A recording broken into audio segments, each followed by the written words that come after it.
थाइजौ थालिबोमोन दसे समनि आगोलाव निया जों साफा खालामजोब्बाय अखाबो हाबाय आरोना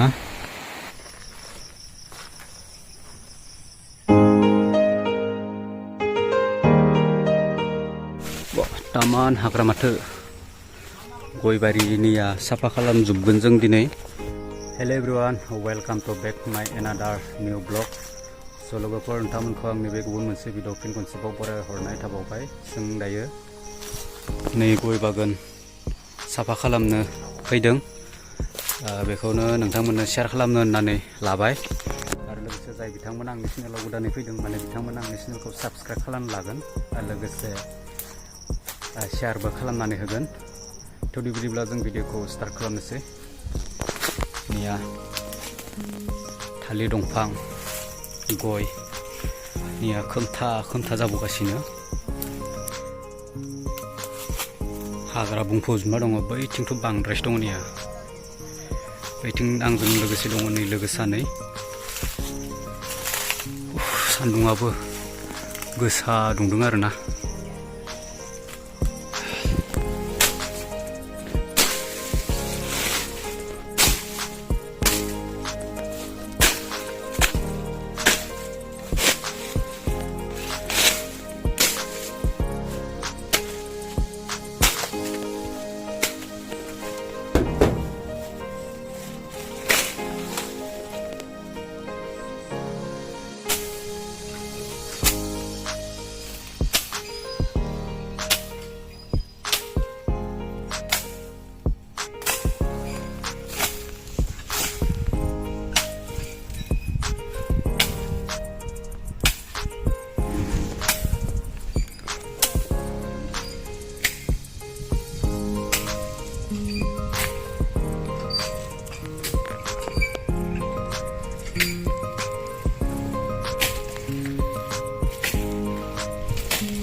नैया जोंनिया बारि साफा खालामनाया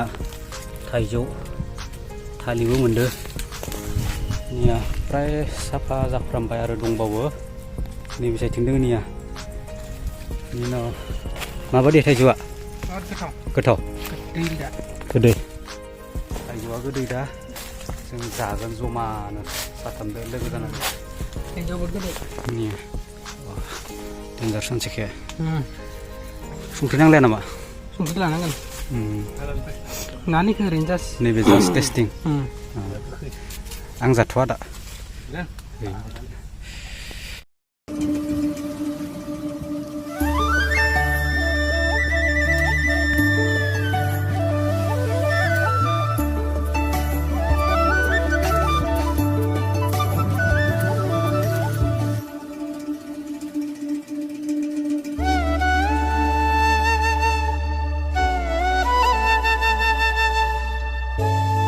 नै लोगोफोर जों दा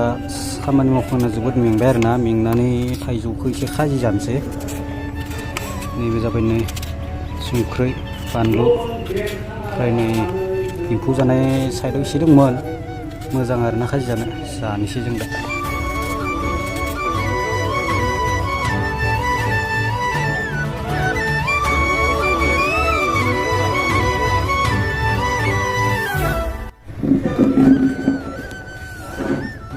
जानोसै दा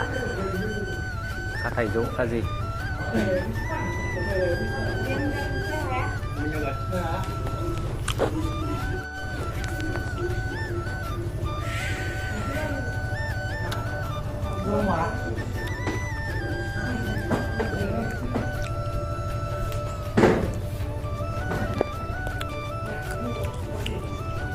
लोगोफोर जोंनि हाग्रा दानबाय थानायावनो दाउ बिदै मोनबाय आरोना नैया दाउ बिदै नैया बासा दाउ बासा मा दाउन जागोन बे कमेन्ट खालामना खोन्थाहर लोगोफोर मा माबायानो मोजां दाउरबा मोजां ने